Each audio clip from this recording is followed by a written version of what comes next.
Wonderful. Welcome everyone to today's panel discussion titled Benefits, Cliffs, and Coaching. My name is Ginger Haggerty. I'm a project manager with the Economic Mobility Exchange at Economic Mobility Pathways, and I will also be the moderator for today's discussion. So before we get to our panel discussion with our speakers, I wanted to just say a few words about what brought us to today's conversation. So as many of you on this panel or rather webinar know, the Economic Mobility Exchange is a member-based learning network focused on supporting organizations as they look to support individuals and families towards economic mobility. The topic for today, or rather the main, I want to say main piece that we'll discuss, which is benefits cliffs, come up often in one-on-one conversations, in trainings, at events. And for us here at the Exchange, those challenges that come up or topics that come up are what really drive our, what we put out in the world, or the learning opportunities we want to create. So we were very excited then to bring these, the 5 speakers today together to talk about this, what appears to be both a topic of interest within the network as well as out in the public, given that there are quite a few new people, hopefully to the Exchange today joining us. So we see it as a great opportunity to learn more about benefits cliffs, and then also how can coaching, that kind of supporting clients, individuals and families towards economic mobility, how can those coaching strategies kind of help families navigate these systemic barriers.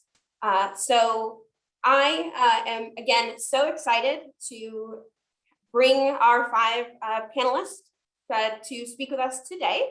So without further ado, because everyone is here really to hear the conversation, so we'll just go ahead and get started. So once again, and I'm going to let everyone actually introduce themselves and why they're here today, but I'm very excited to have Dr. Susan Crandall from UMass Boston join us, as well as Ann Bureau joining us from Worcester Community Connections Coalition in Worcester, Massachusetts. Charlotte Hickson also joining us from Worcester, but from the Worcester Community Action Council. Brittany Birkin from the Federal Reserve Bank of Atlanta, and Tammy Thompson joining us from Catapult Greater Pittsburgh. So I'm going to pause there and actually go ahead and take us into gallery view, because today is really a discussion, an opportunity for us to have a conversation, as well as those of you in the audience to submit your questions. So we have the Q&A box is open and ready for any questions that come up throughout the conversation. Feel free to drop them in there, as well as this is being recorded and will be released, or rather posted on EMPath's YouTube page by the end of the week. So it'll be shareable with colleagues or others if you wish. So I'm going to go ahead and stop sharing now. And now I'm very excited to turn it over to Susan to go ahead and introduce herself, and then we'll take it around the group and then get started. So much, Ginger. My name is Susan Crandall, and I'm the director of the Center for Social Policy at UMass Boston. The Center for Social Policy is a research and evaluation think tank who are focused on investigating and developing solutions for the root causes of poverty. And we've been researching the cliff effect for more than a decade. So I'm really so pleased to join today and share our latest research and insights on this pressing problem.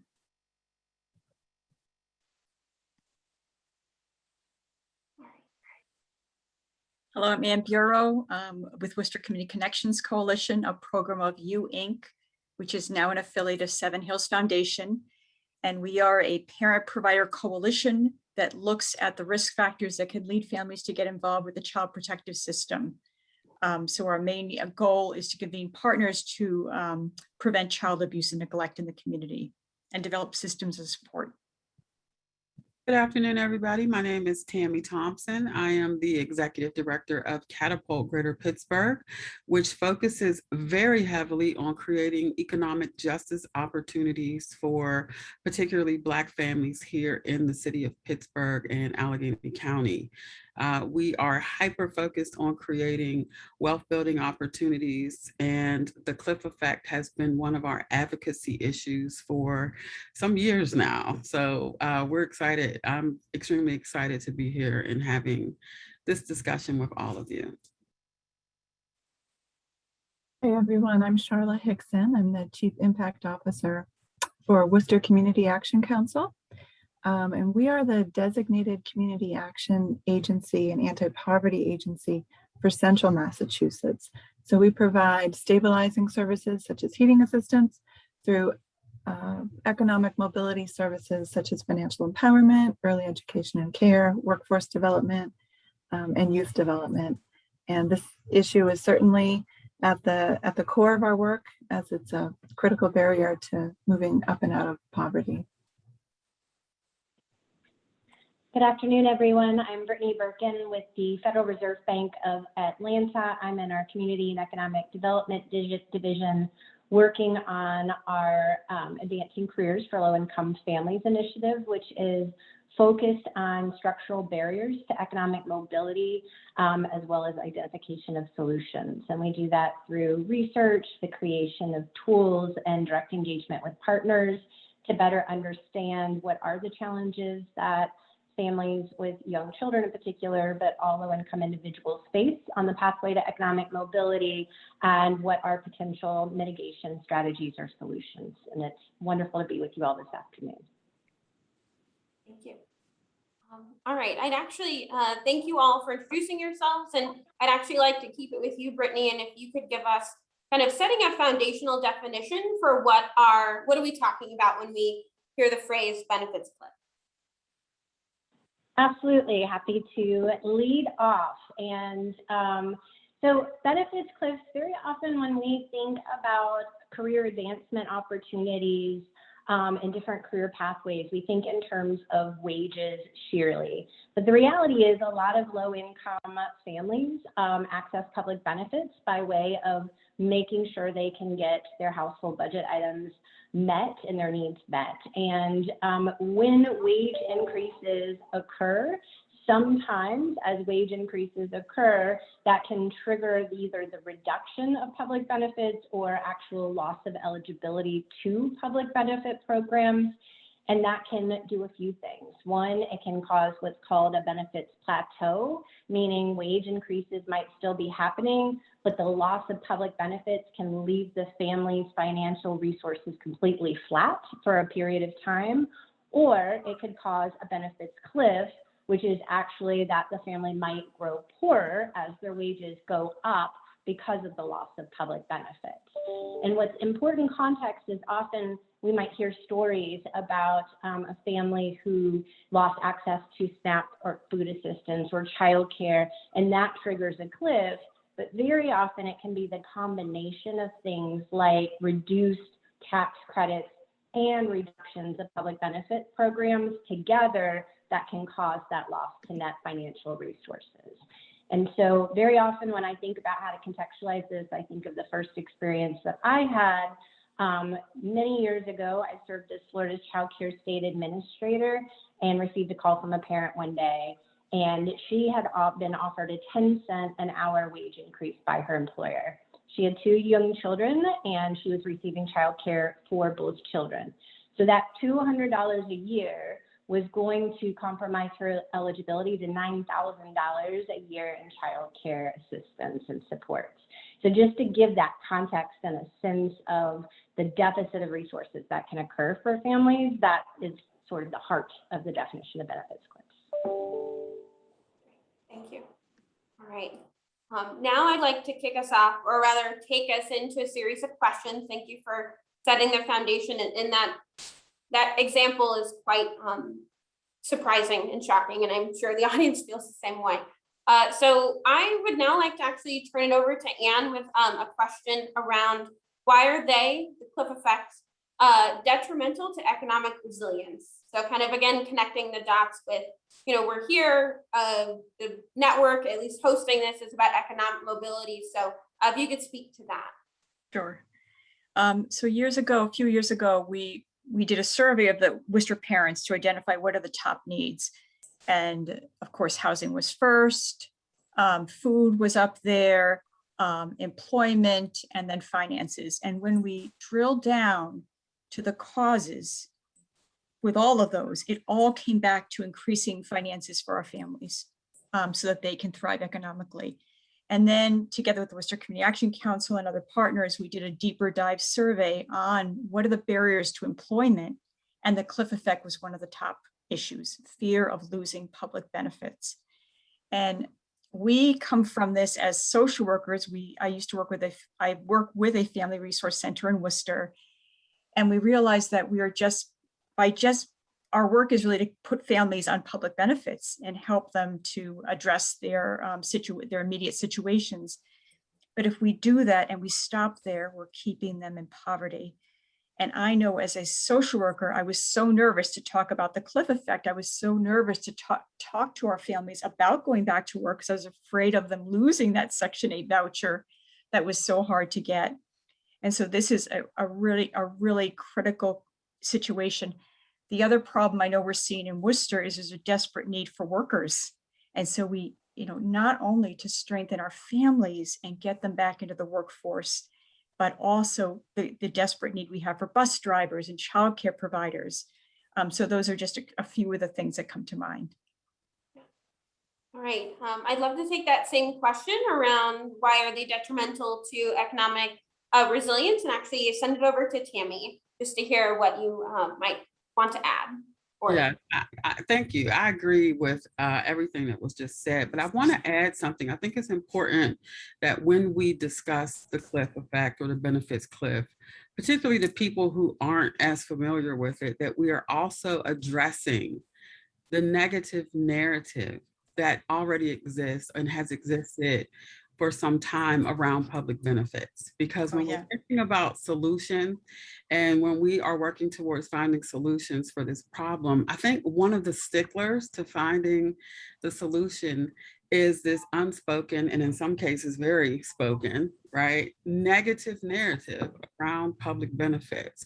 And when we are discussing potential solutions and if we could change this and if we could do that, if we're talking to people who have this idea around public benefits or subsidies, and we start discussing the negative benefit or the negative impact of the cliff, what people hear us saying is we want people to be on public benefits and subsidies forever.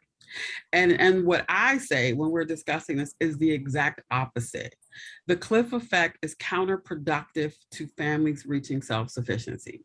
And self-sufficiency is the ultimate goal. Our goal in working with families is getting them to be completely independent of needing public subsidy. That's the end goal for us.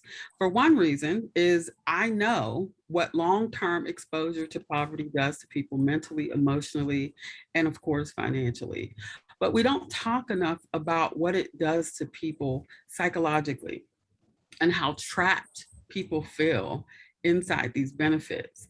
The majority of families that I speak with and that we work with would do anything to escape the scrutiny, the disdain, the disrespect that they feel in even using these benefits. So being trapped in them does something to people emotionally and psychologically, and that in turn reduces and mitigates all of the work that they could be doing and are doing to become self-sufficient. So the work that we do, I do a lot of work in educating our lawmakers and other folks who have the power to make changes, both policy change and administrative changes, because there are some administrative changes that could happen much easily than getting policy change. But we have to start with getting people to admit and acknowledge the implicit bias that they have in this conversation and talking about this work and doing the work. And just being very honest, there are people who are listening, who are doing this work and working with families who are dependent on these subsidies, who have their own implicit bias that comes out in how we do this work. So I think it's really important for us to be honest about how people really feel about folks who are receiving benefits, because that has a lot to do with some of the challenges that we have as practitioners in trying to fix it. So I do think it's counterproductive to self-sufficiency. That is really the word and the words that I use when I'm trying to sway people. I let them know this is our end goal, is to get people completely independent, and these policies are counterproductive to that. Mhm. Okay, thank you, Tammy. And then to wrap this question, I wanted to turn over to you, Susan, to see if you had kind of a response to this question or anything you'd like to add. Yeah, sure. Well, terrific comments really from Ann and Tammy, very powerful.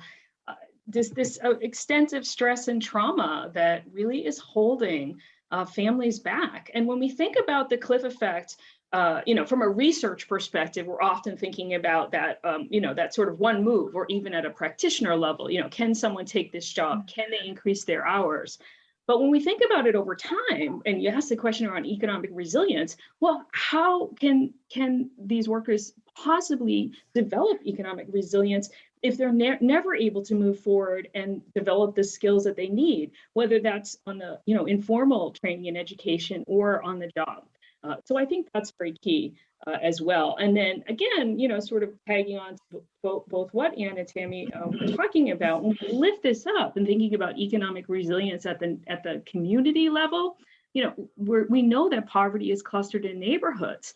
And so the cliff effect not only holds back individuals, it also holds back entire neighborhoods and housing developments that are in those neighborhoods. So it's absolutely essential. And I know that's why everyone is here to address this. And I'll just say one more thing, if that's okay. Touching on what Tammy had said, it's so true, this incredible stigma about getting benefits. But as one of the leaders in Worcester says, everybody's on the dole. The corporations are on the dole.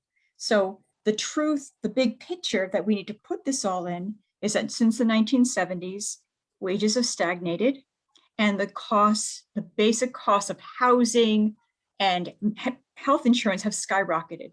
So the truth is, our families may need to stay on some benefits. In Worcester, we're kind of looking at this of what's a realistic goal, but that to increase a family's income and certainly address the gap so families can go back to work and increase that income. And ultimately, the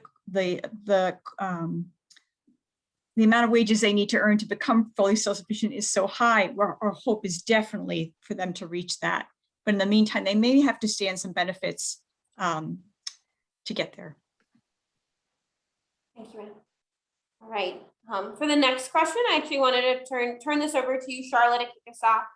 So something actually Susan mentioned also is that these challenges are happening not only for individuals, but also at the community level. And so I've had such an honor speaking with you all in preparation for this panel. And I had a really nice chance to learn a little bit about your work at the community level in your organization and in your local community, Charlotte. So I'd love if you could share a little bit more about your work at the community level. And then also, can you speak to how have you seen this issue impact your participants? So take it away. Sure. Well, here in Worcester, we're really proud of our collaborative work at the community level. And several years ago, a group of organizations came together to figure out how to help families return to the workforce. And then we began talking about the cliff effect as a barrier that families were experiencing, and realized we needed to take some action. And despite this being a systems issue, we felt that families need help in the here and now. And we landed on coaching, that families need a coach that can work with them as long as they need to tell their story to motivate, encourage, and to help validate that the cliff effect is real. It's not something they're doing wrong. It's a flaw in the system. So we've been using the mobility mentoring approach, and we've been piloting that for almost a year now.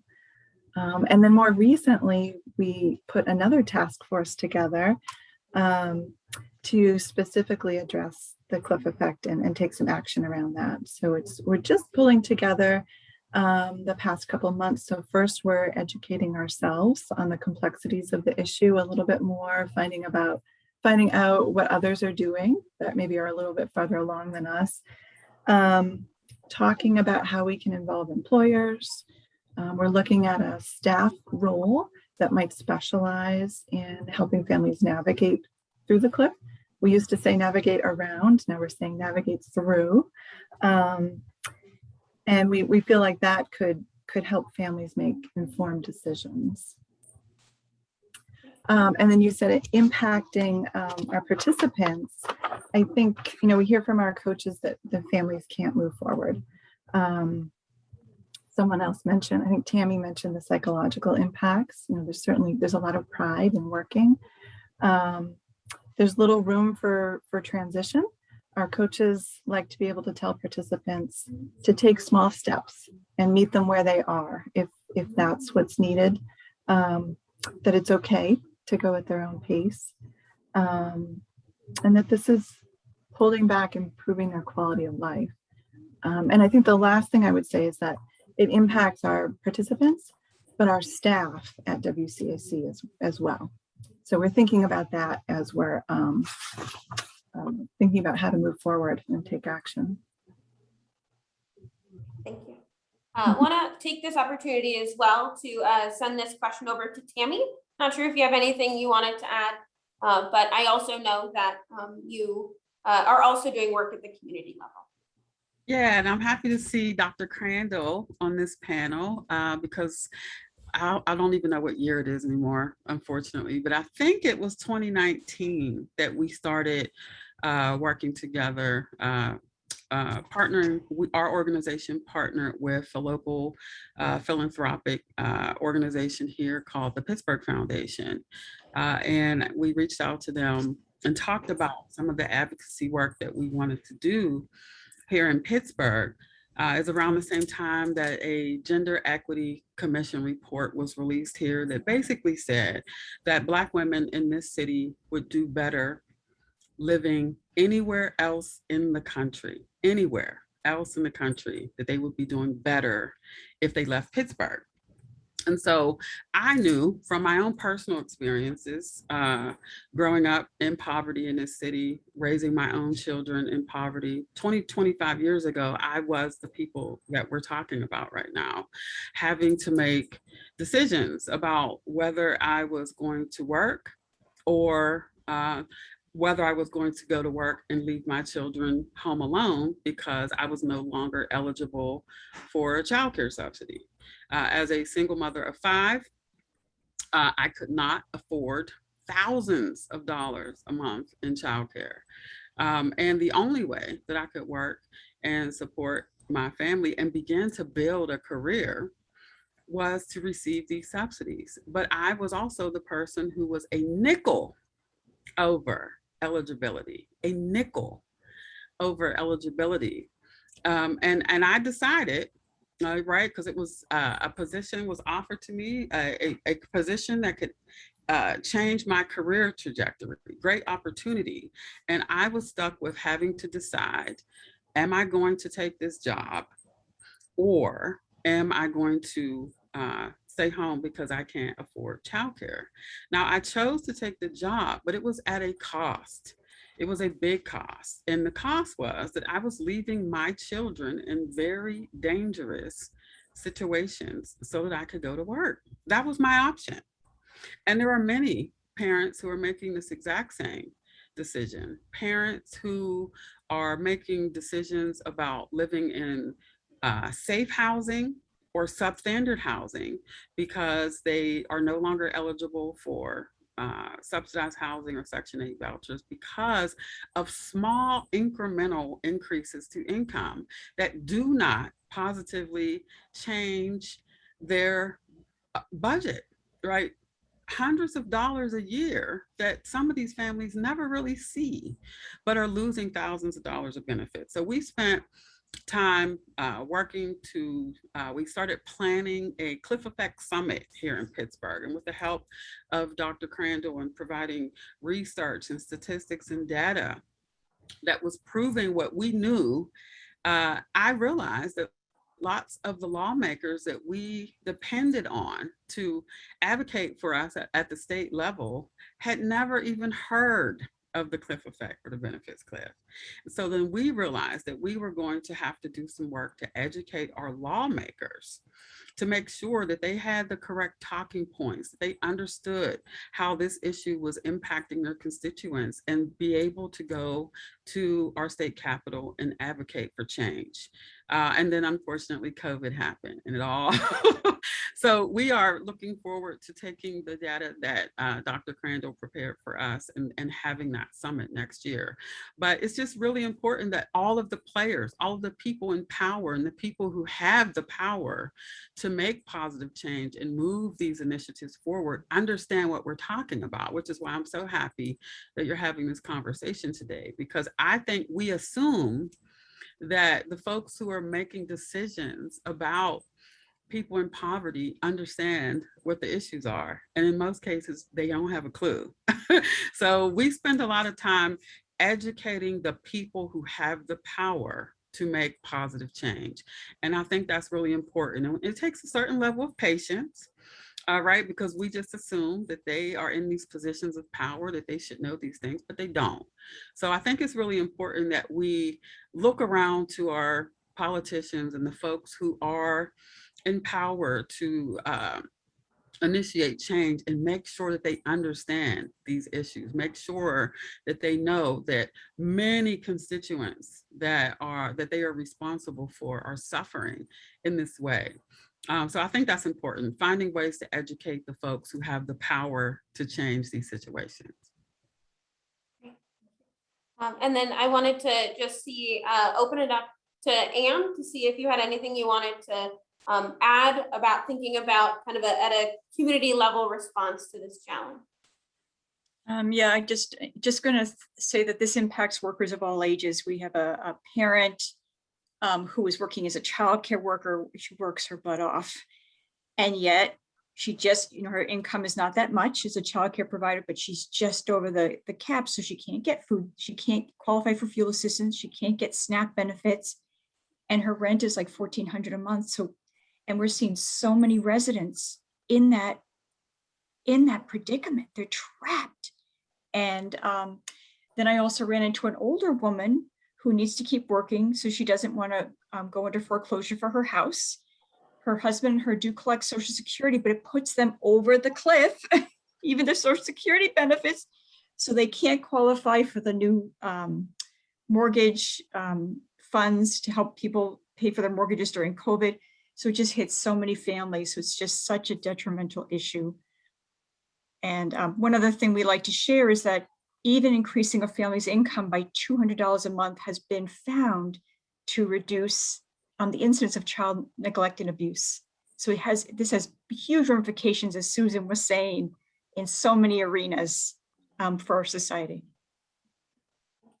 I'm seeing quite a number of questions come through the chat. I will say I enjoy the amount of kind of engagement we're seeing, but it'll be a little hard to track those questions. So if anyone who is putting questions in the chat, if you could pop those into the Q&A box, it'd be much easier for us to make sure we can get to those in a little bit. So the next question I want to pitch over to you, Brittany, has to do with who are the different players intersecting with this topic?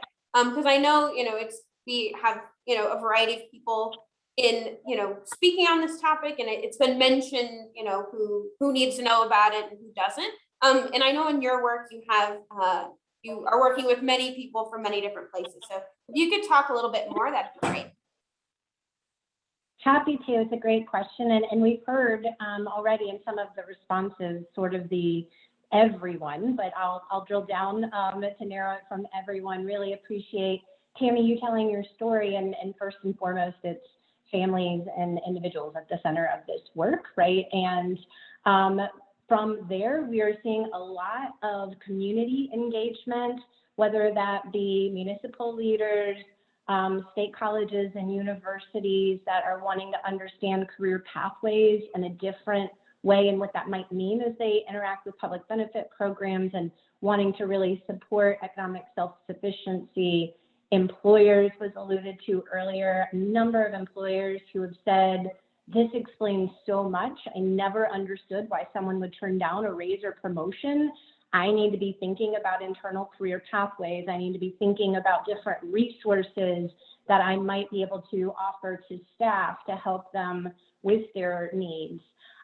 We've seen state policymakers more heavily engaged and involved, recognizing that there's opportunity to think about how changes in practices, changes in policies, system alignment strategies can serve as mitigation strategies. And so have done policy analysis for a number of states at this point on what would it look like if we changed our childcare policies? Does that help, reduce the cliff for families and allow them to continue to move? And then Charlotte gave a great example of coaching. We have a number of partners that are direct service providers that are working with families and really helping to provide clearer line of sight on there may be some financial peaks and valleys, but continuing to advance careers in the long term is really going to be in that family's financial better interest. And then at the community level, have also seen this work as an opportunity for community asset mapping to think about wraparound supports and resources and how local nonprofits and government can partner together to begin to think about strategies for supporting economic mobility and having a clear line of sight on some of these barriers. And so it's quite an exhaustive list, but we'll say that the momentum around this topic is moving and at an all-time high, which is really exciting. And so it's also a time for us to really learn and hear from partners on what are the strategies that are really ultimately going to help support families with economic mobility. Thank you. Thank you so much for kind of building out the picture a little bit more there. I'd love actually to take us to the next question, and this is for you, Dr. Crandall, can you share more about your research on this topic? And then what do you feel is important to share with the audience? Sure, and I just want to tag on to what, sort of build off of what Tammy was talking about in terms of the research that we were collaborating on in the greater Pittsburgh region.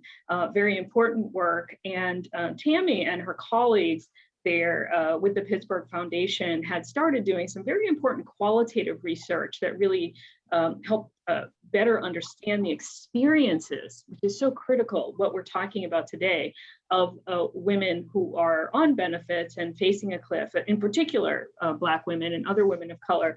And so one of the things that we discovered as we were running the simulations that really, again, validated their experiences is that we came up with 4 different types of cliffs, or really financial situations, I like to think about them. And one is, there's the actual cliff, what we've been talking about. So the actual loss of benefits. And then there's this fear of facing the cliff. There's no transparency. There's no way to predict cliffs yet. We're working on it, right? And so there's a fear of the cliff. And then Brittany mentioned the plateau, or what we might call running in place, or that experience of being stuck, right? So where people are neither losing nor gaining over a long period of time, which of course is incredibly stressful and frustrating for those that are experiencing it and trying to move ahead. And then there's this other one that we uncovered, what we'll call, intermittent progress, or we might refer to it as 2 steps forward and 1 step back. And so there is actual progress being made, but the worker might not actually feel that or experience that because they might not see it right away in their paycheck, or they might see a little bump in their paycheck, but they go to the grocery store and then all of a sudden there's nothing left on their EBT card. So they are getting ahead slightly, but that's not necessarily known to them right away. So, but one of the things that our team really came up with as we reflected on this is that, none of those situations are positive. And this is exactly what's coming up here in our conversation and in the chat.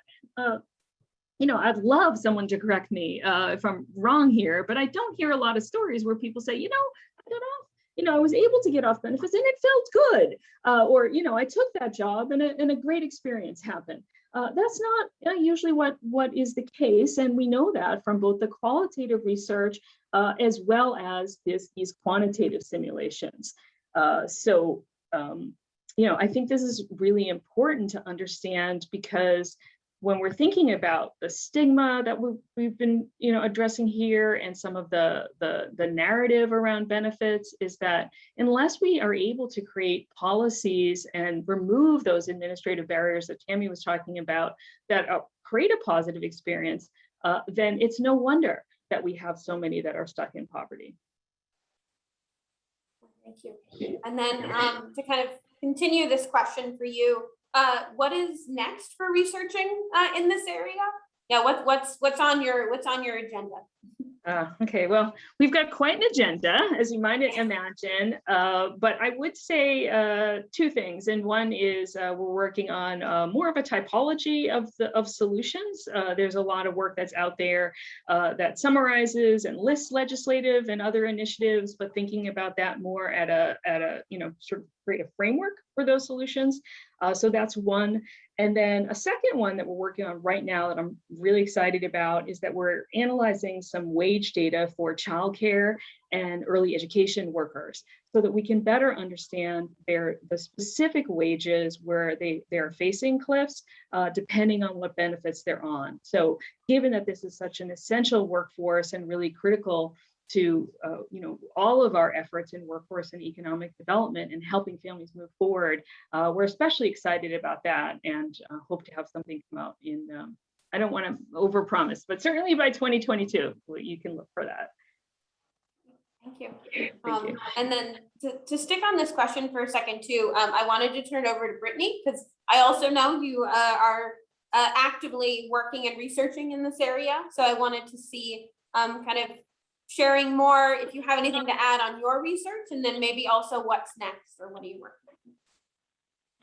Yeah, so we're working right now very similar to them, and extending our learnings about, as we're seeing coaching practices, what's really working, what's moving the needle, what's been successful in individual work with families, as well as at systems and state levels. What are the different policy levers or changes in practice that are demonstrating to have an impact on the reduction of benefits cliffs?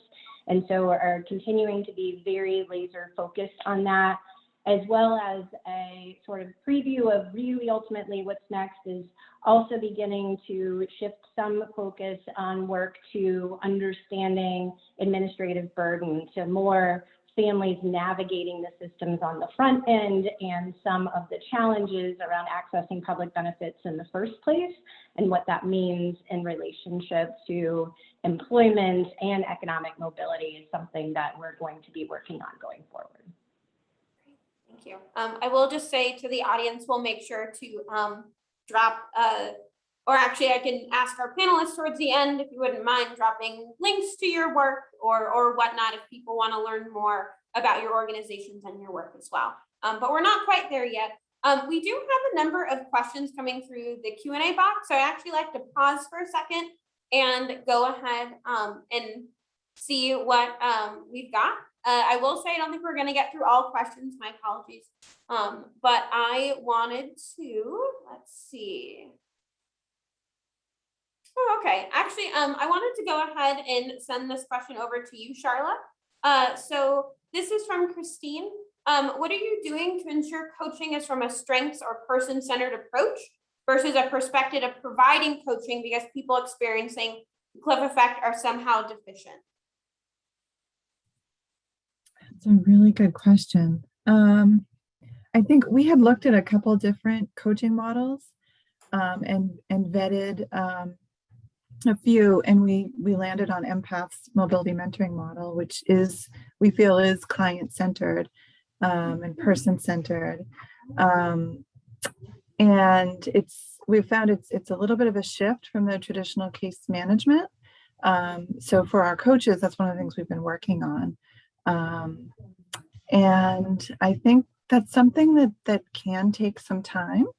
But so far, anecdotally from our coaches, they love that person-centered approach. And in fact, we're now bringing that into our agency and are going to be working on that person-centered approach as a philosophy that we approach all our work with.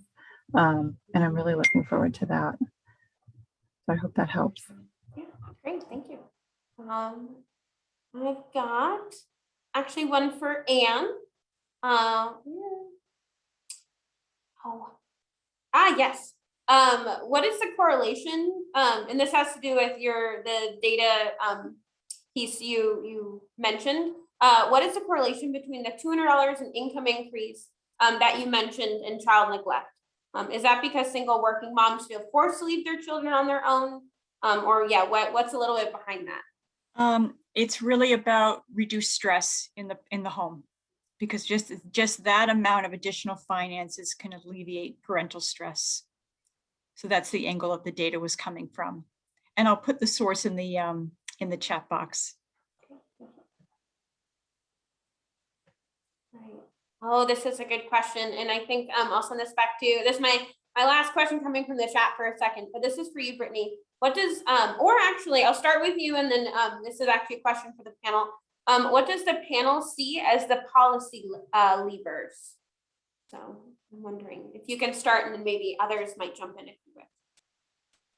Sure. There's a number of strategies that different states are beginning to look at for different approaches to policy levers. And so I mentioned earlier, some states are drilling in on the childcare development block grant. Because it is a block grant, there's some flexibility, and so there's opportunities to think about when families are eligible. There are hard federal limits on when they would top out of eligibility, but there are states that are starting to model thinking about other ways and means for approaching that. We're partnering with Springfield Works, both in, if we have time, a dashboard that I'll show you that we've done for another state that's going to be coming online in Massachusetts that helps really explore opportunities as well, like earned income tax credits and how that can be state-funded mechanisms for thinking about bridging some of these gaps. So those would be two solid examples, and probably the most frequent examples that we've experienced in working with partners are opportunities to think about childcare, opportunities to think about state earned income tax credits. Does anyone else have any kind of policy levers that they'd like to mention?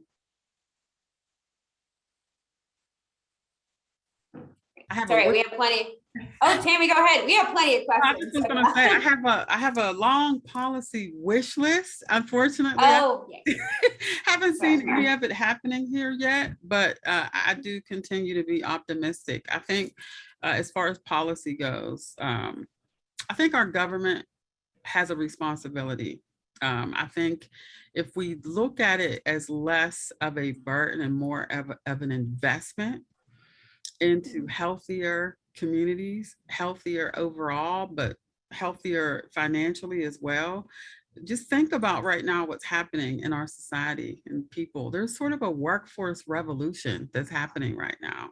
And I'm not sure that it is 100% a voluntary revolution. I think it's been kickstarted by people's inability to leave the home to work because of the lack of care that we are giving to the children in our society. From preschool to daycare to public school systems, we are failing our children. And because we are failing our children, parents are being forced to choose whether or not they can leave the home to work or stay home and make sure that their children are being taken care of. And instead of us as a society addressing that monumental issue, we are continuing to point the blame at parents and say, well, if people wanted to work, if people would just go to work, it's not that simple. Because when you do go to work and you put your child in precarious situations to go to work, then we have people who say, oh God, what awful parents. What were they doing? Why weren't they there with their children? Well, and then on the other hand, you're saying they should go to work. So we really have to get to the root of what our issue is in this society.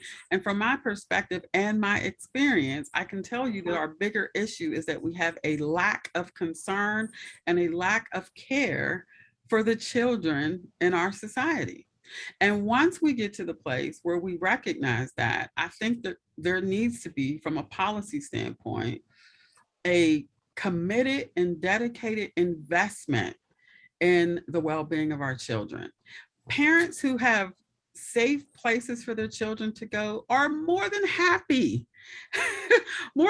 to go off to work and do the things that they need to do. But that is always going to be a parent's number one priority. Are my children safe so that I can go to work? That is one of the bigger issues that I think just gets completely overlooked. We don't talk about the lack of investment in our children in this country enough. And it is a trickle down. And I think we're starting to see it. I think people are starting to realize that the majority of the workforce in this country are parents of children who need to be looked after and cared for so that our economy can do what it's supposed to do, so that families can thrive. And until that happens, we're going to continue to have these conversations. So I want to now turn the next question to, I think this is a technically everyone question, but I think I'm going to send this actually over to Anne first. I'm wondering from your perspective, what should a coach or human service professional know about this topic, or maybe where could they start? Because I think part of what today is about is starting this conversation, but so often coaches and professionals need to know quite a bit more. So I wanted to get your take on that first. Hi. I think, it's the cliff effect is the big elephant in the living room that we don't want to talk about, but it worries all of us. So I think the big thing we've spoken about in Worcester is just to talk about it, get it out there, and that knowledge is power. And then even if you, in Worcester, we came up with a worksheet for a caseworker to use where we say, okay, where do you want to go with your career? What is your ambition? What are the benefits? And then a little chart per benefit. What is your strategy for dealing with that? So I think just to have families kind of break down, just really keeping it simple, kind of the top benefits they're concerned about, and maybe contacting those different providers to find out more about what is the most that they can earn. Do they have any escrow accounts, any other strategies to get around that? So I think just acknowledging it and trying to work a little bit to get information, as Susan had said, to kind of dispel any of the myths out there. Okay, we know this is your fear. Let's actually look at the figures and what the cliff might be like for you. I have a feeling I might be following up to learn more about these worksheets as related to cliff effects, but I'll do that afterwards. I actually wanted to turn this over to you, Charla, as well, to see if you had anything you'd like to add when thinking about supporting coaches in kind of supporting then their participants around or moving through these challenges, these barriers. Yeah, I think Anne is absolutely right to talk about it. We just talked with our coaches about this last week to again ensure that families know that this is something real, that's a structural flaw in the system, and validating that, providing accurate information so they can make those informed decisions. Our coaches talk about celebrating the small successes, and even making room for just 10-minute coaching calls. I think we found during COVID that sometimes families didn't have that time with remote learning and having children at home more to sit down and talk with a coach for an hour, but they found just working in 10 minutes here and there just to check in, that motivation, asking those coaching questions to kind of keep that vision of what does it look like when you get through the cliff. Where do you want to be when your children grow up? Kind of those long range, that vision. And as far as supporting our coaches, we've developed a learning community that's really built around shared learning. We meet once a month, and that's where we can talk about anything the coaches are seeing, trends, hearing, and then practicing the coaching strategies. Thank you, I appreciate that. I'll want to pause there to see if anyone else wanted to add anything with regards to that question, as far as kind of how to maybe as a practitioner, where to start. So I'll pause and then we can move on to the next question. Great, we have, again, plenty of questions today. So the next question, actually, I wanted to kick it back over to actually Susan or Dr. Crandall. So I was wondering, when you think about talking about this topic, do you have a particular story or data point you like to share to grab someone's attention? So to kind of get someone focused back on what you are rather interested in learning more. So what might you share or use? Well, this is not going to quite be the answer to that particular question, but I just kind of wanted to, and I want to hear from other folks on this, but I just wanted to circle back to conversations that came up about, employers and employers being engaged in this conversation. And that is to say that I've just been surprised when we share our technical research, our simulations with employers in the room, that they're just as focused as anyone trying to understand this. So I wouldn't say it's a particular data point. I would say that there are a lot of employers who are struggling to understand this. And then oftentimes when we share our simulations, a light bulb goes off and they say, oh, this is what is happening. This is why we're struggling to hire or to retain our employers. So in some ways, I would say for this conversation is to, although it can be easy to blame employers, but it's important to think about employers as partners and recognizing that some are equally invested in trying to, or I guess I don't want to say equally invested, but they are invested and interested in solving this particular dilemma. Does anyone else have anything to add about maybe relationships with employers, or I guess, communication? Yeah, I'm just going to add really quickly. I 100% agree with Dr. Crandall. However, I also, I think it's important for us to be intentional about educating employers. I think they're a lot more open to listening now because they're in a pickle. They're in a pickle, keeping staff and recruiting staff. But I remember that there were employers and HR offices that when a family or an individual would turn down a raise, and yes, people have had to turn down raises or turn down promotions, some of the initial thought is, oh my God, these people just don't want to work. And what that has the potential to do to career mobility, if an HR department is thinking from that lens, thinking that it's an individual issue, that it's an individual character flaw, that people don't want to excel in the workplace or proceed up the career ladder, it's detrimental to that person moving forward, where they could potentially get to an income where they no longer need these subsidies. But educating the employer is so important, because if they're coming into these decisions and thought processes around their employers with the thought or the lens that people, well, they just don't want to work, and they don't want to work extra hours, and they don't want to take career path moves that could, we have to make sure that they understand why people are doing it, because I think there are programs that they can initiate. There's shifts that they can make from their perspective that help the family and also help them as an employer.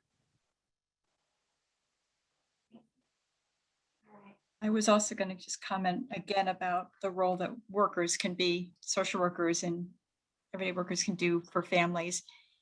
Again, is to talk about it, be willing to talk about it, and to, as Charla had said, just paint the vision, because there's so many myths and fears, but help our families to see, gee, if you went back to work or you increased your income, you could maybe get a house one day. You could do this, paint the picture, but support our families around taking baby steps. Because of so many families relying so much on these benefits, I'm not going to encourage a family right off to give up, to do something that will jeopardize their childcare subsidy or their Section 8. That's something further down the road. So just really to give them a vision, encourage them. We also realize that all of us are needed. We used to, in our Family Resource Center, just send families down to the Mass Hire Career Center. Go down there, they'll help you. but we're the ones who have the trusted relationship with the families. So we have to also coach them and support them along the journey. It's going to be a long journey. Baby steps are okay. They may take some steps back. Just stay with them on the journey and continue to give them the reasons why you could maybe have a retirement one day. Look what the impact for your children and seeing you in this career. And so holding the vision for them and encouraging them and supporting them through. And as everyone said, it's not like a nice slope up, it's up and down, and preparing them for that and saying it's okay. And it's nothing, the system is rigged and that's normal. You're not crazy, and let's see how we can work around it. And I would just add really briefly, sort of, in the context setting I did right up front, that true to life story. I do a lot of storytelling when I introduce this topic with new audiences, because I really do think it shows a very different perspective when we think about economic mobility issues, and it shows some of the just absolute real world challenges, but also logic and decision making of, these can be disincentives to career advancement, and something that's readily understood when you give the context of these stories of people and what they're experiencing. So we just note the more that we can add the qualitative pieces to the data elements, to me, that's been a really powerful way of helping people understand these challenges. Right. So we are almost at time. It goes incredibly quickly, and from this conversation, there's a lot more to say. But for our last question, I actually wanted to, and this is for everyone, so maybe we can keep it brief-ish. And I'm actually going to start with Brittany. Do you see the narrative shifting around this topic? Why or why not? And I'm going to go around with everyone. So go ahead. Yes, I think, picking up where I just left off in my comments, I do see a change in engagement. Honestly, when the pandemic first hit, I wasn't sure if we were going to see a lot of momentum and energy, or if there was going to be a shift, understandably, in immediate needs and what that meant. But there's been a lot of engagement in all the different partners I mentioned, recognizing that this does stymie long-term economic mobility. And so I think that there's an opportunity right now that has come from a shift in this discussion and dialogue. Thank you. Charla, I'd like to turn it to you. I feel really hopeful. I don't know, but I don't feel like I have a crystal ball, but locally in our circles here, I think though we're still spreading the word about what the cliff effect is and the impacts, there's been such good momentum for moving forward and helping families. So it feels very hopeful. All right, Dr. Crandall. Yeah, I would say that I do hear the narrative shifting during this time of the pandemic. And certainly, as we all know, there's been more of an understanding of the essential workers and also the food insecurity that's been happening and is still happening during this time. But I guess I hate to say this, but I feel maybe a little less hopeful that there's a broader understanding of the deeper challenges that those women in particular have to rely on these benefits on a longer term basis, especially those that are in housing, maybe they're on TFTC. I still think we have a ways to go around the stigma for those that have been in poverty for a long time. Thank you. Tammy? Well, I wish I could be the the sunny answer to this, but I have to say no. I actually have seen the narrative, the negative impacts of this narrative around poverty deepening. I think a lot of it is political. I think it has been an excuse, this workforce revolution that we're seeing, these challenges around finding workers and solving childcare. All of these issues have heightened this negative narrative that people don't want to work, which we know is not true. That if they would just cut off those extra benefits, people would go back to work. So from my perspective, I'm going to say I think we are not doing better around the narrative. I'm hoping the positive, because I have to add a positive, is just reading these comments and seeing how many people took the time to join this conversation today. That gives me hope that there's a whole army of people across the country who are working to change this and to improve the situations and conditions of families. So that gives me hope. Overall, I just think that we have a lot of work to do. And I think that work has to start with being honest about how we feel about people in poverty in this country and how we have made it an individualistic issue instead of what it really is, which is a big old cauldron of bad policy and just disdain for people who are considered not to be contributing to this economy. So I just hope we can do better. I hope we can do better. I hope we can bring some heart into this work and change people's minds. And if not changing people's minds, then bullying our way into changing policy. So yeah, so I want to say yes and no, but for me, it's more no. And then Anne. Yes to everything Tammy just said, but I think incremental change is happening, and I'm glad that we're talking about the cliff effect, but it has to be done within a broader discussion of the truth about the factors of poverty and what's happened to our economy over the last 30 years. And I'll just say, I have hope because there are great efforts out there. Ann Candelas is on the phone or on the training, and they're doing amazing work in Springfield. They're going to introduce a bill and try to get at this through the earned income tax credit. So little rays of hope. So I do have some hope, but some big changes also have to happen. All right, thank you. So we are a little over time. We have plenty of questions and so much engagement. And I will say that the chat, I realize, is its own resource. So somebody asked, will we be saving the chat? We will. We'll go through it. We'll pull out kind of the resources and links that people shared, as well as making sure that the resources that are connected to our panelists as well are shared out following this discussion. Also, something that we weren't able to get to, but my hope is we'll figure out another way to connect is Brittany was going to share a demo of their dashboard that they've created around this topic.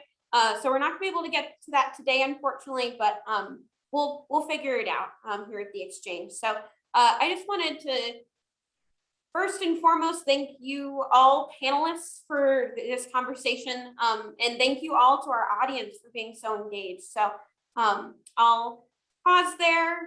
Thank you again, and we're going to go ahead and wrap up, and we'll make sure to save and share all of the great information from this conversation. Thank you all, and have a good day.